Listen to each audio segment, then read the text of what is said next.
بسم الله الرحمن الرحيم وما أرسلناك إلا رحمة للعالمين صدق الله العظيم وصدق رسوله النبي الأمين النبي الكريم ونحن على ذلك لمن الشاهدين والشاكرين والحمد لله رب العالمين.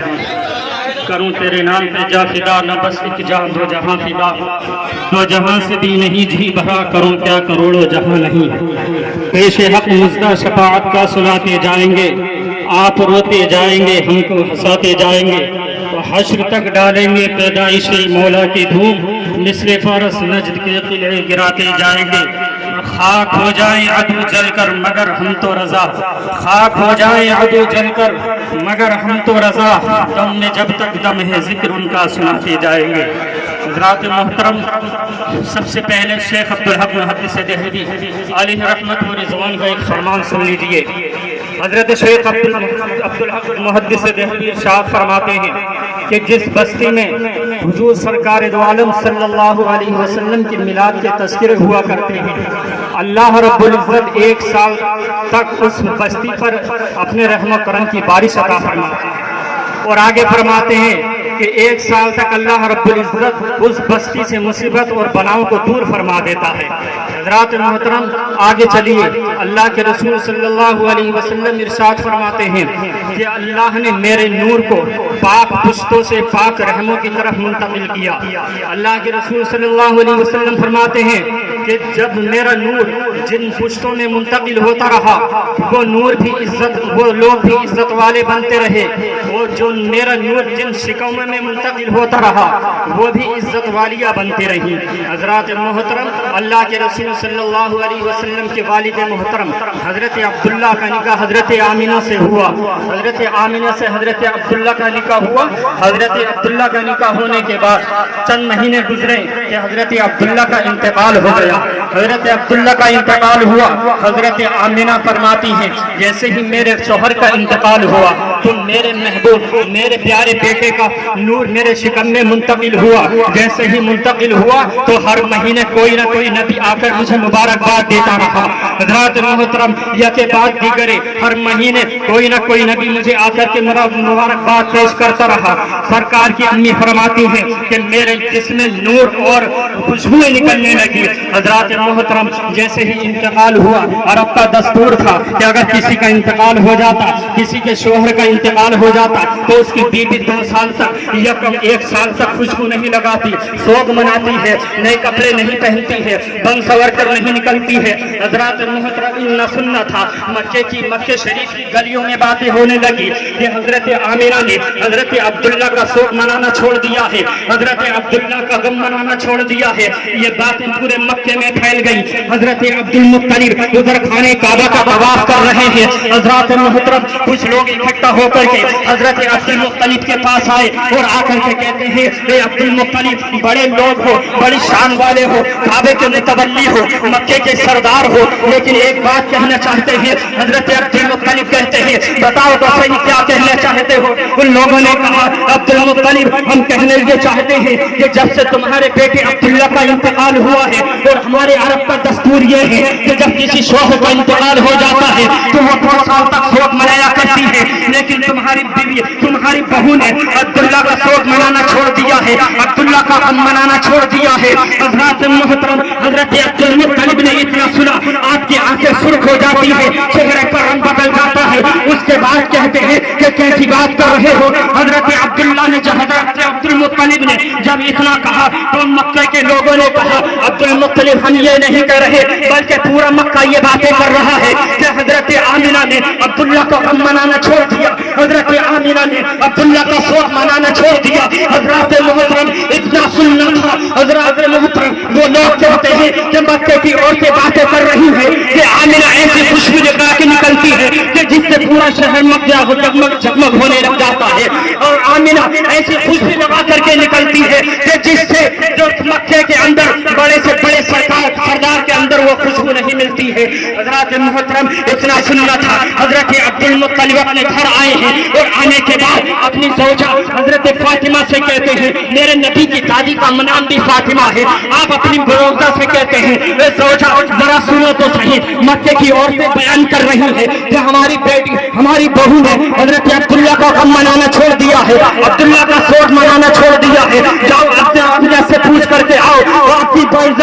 کہا کہ میں اپنے کے سامنے نہیں جا سکتی ہوں. حضرت عبد المطلب نے کہا کہ تم کیوں نہیں جا سکتی ہو؟ اس وقت حضرت سیدہ فاطمہ نے کہا تھا کہ سنو، ایک بار میں نے سیدہ آمنہ سے پوچھا تھا کہ بیٹی بتا تو صحیح تیرے اندر سے یہ خوشبو کیسے نکلتی ہے؟ تو آمنہ کی پیشانی سے ایک ایسا نور نکلا تھا کہ اس نور کی چمک کو دیکھ کر کے میں غش کھا کر زمین پر گر گئی تھی. آپ خود ہی جا کر آمنہ سے پوچھ لیجئے. حضرت عبد المطلب آئے ہیں، حضرت آمنہ بیٹھی ہوئی ہے.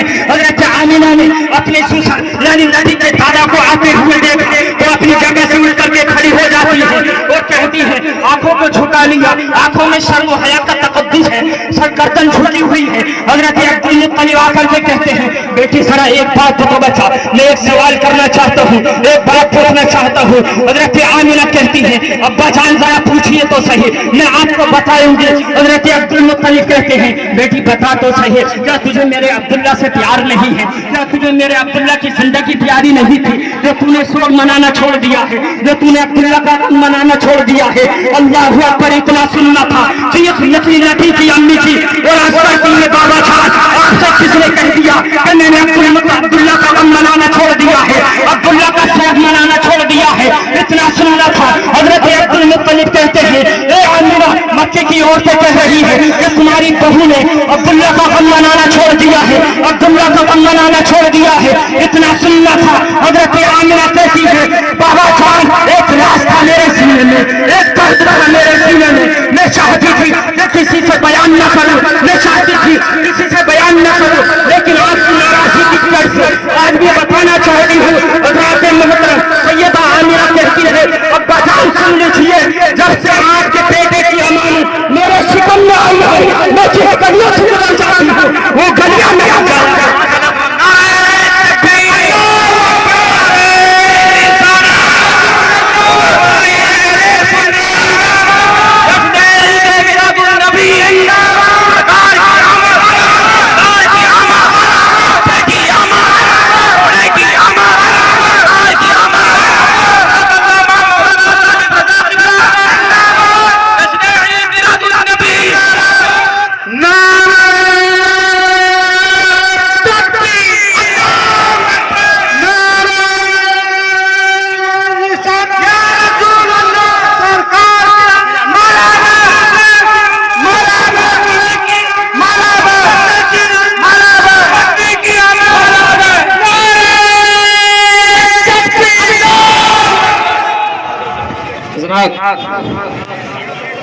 مچھل کی کہہ دیجئے سبحان اللہ. حضرت آمنہ کہتی ہیں، جب سے آپ کے بیٹے کا نور میرے شکم میں آیا ہے، میرے انداز نرالے ہو گئے، میرے طور طریقے نرالے ہو گئے، اور یہ آپ کے بیٹے کی برکت ہے کہ میرے انداز نرالے ہو گئے. حضرات محترم سماعت کرتے چلیے گا کہ جب وہ وقت آیا، حضرت آمنہ فرماتی ہیں، جب میرے بیٹے کی ولادت کا وقت قریب آیا تو میرے گھر میں اس وقت چراغ جلانے کے لیے تیل بھی نہیں تھا، میرے گھر میں اندھیرا ہی اندھیرا تھا. اتنے ان میں خوف و ہراس کے عالم میں تھی کہ ایسے وقت میں کسی نہ کسی عورت کا ساتھ میں ہونا ضروری ہوا کرتا ہے تاکہ وہ مدد کرے. لیکن اتنا سوچنا تھا کہ اچانک میرا گھر نور سے منور ہو جاتا ہے، میرا گھر جگمگ جگمگ ہونے لگ جاتا ہے، اور اچانک میں نے دیکھا کہ میرے گھر کی دیواریں پھٹی، اور دیواریں جیسے ہی پھٹی 3 عورتیں اس میں داخل ہوئی، اور اتنے قد قامت لمبے والی عورت تھی، اتنی دراز تھی کہ میں نے آج تک ایسی عورتوں کو نہیں دیکھا. حضرت آمنہ کہتی ہے، اے آنے والیوں ذرا بتاؤ تو صحیح تم کون ہو؟ ان آنے والیوں نے کہا، اے آمنہ پریشان نہ ہو، میں حوا ہوں، حضرت آدم کی بیوی ہوں. دوسری نے کہا، میں حاجرہ ہوں، حضرت ابراہیم خلیل اللہ کی بیوی ہوں. تیسری نے کہا کہ میں مریم ہوں، حضرت عیسیٰ کی ماں ہوں. اتنا کہا، اس کے بعد حضرت مریم کے سامنے، حضرت آمنہ کے سامنے ایک نورانی شکل صورت والا ایک دودھ کا پیالہ لاتا ہے، اور لانے کے بعد حضرت آمنہ کے سامنے پیش کیا. حضرت آمنہ نے یہ دودھ کا پیالہ پیا. یار یہ تو زمین کا منظر ہے، آؤ آسمان کا منظر دیکھو. ادھر پر ارشاد فرماتا ہے، اے جبریل آج جنت کو سجا دیا جائے، جنت کو دوبارہ غسل دے دیا جائے. حضرت جبریل عرض کرتے ہیں، مالک ارض و سما آج جنت کو سجانے کا حکم دے رہا ہے. رب فرماتا ہے، اے میرے جبریل آج میرا پیغمبر دنیا میں تشریف لانے والا ہے، میرا پیغمبر دنیا میں جلوہ گر ہونے والا ہے. حضرات محترم اللہ کے حکم کے مطابق دوبارہ جنت کو سجا دیا گیا، جنت کو غسل دے دیا گیا. اس کے بعد رب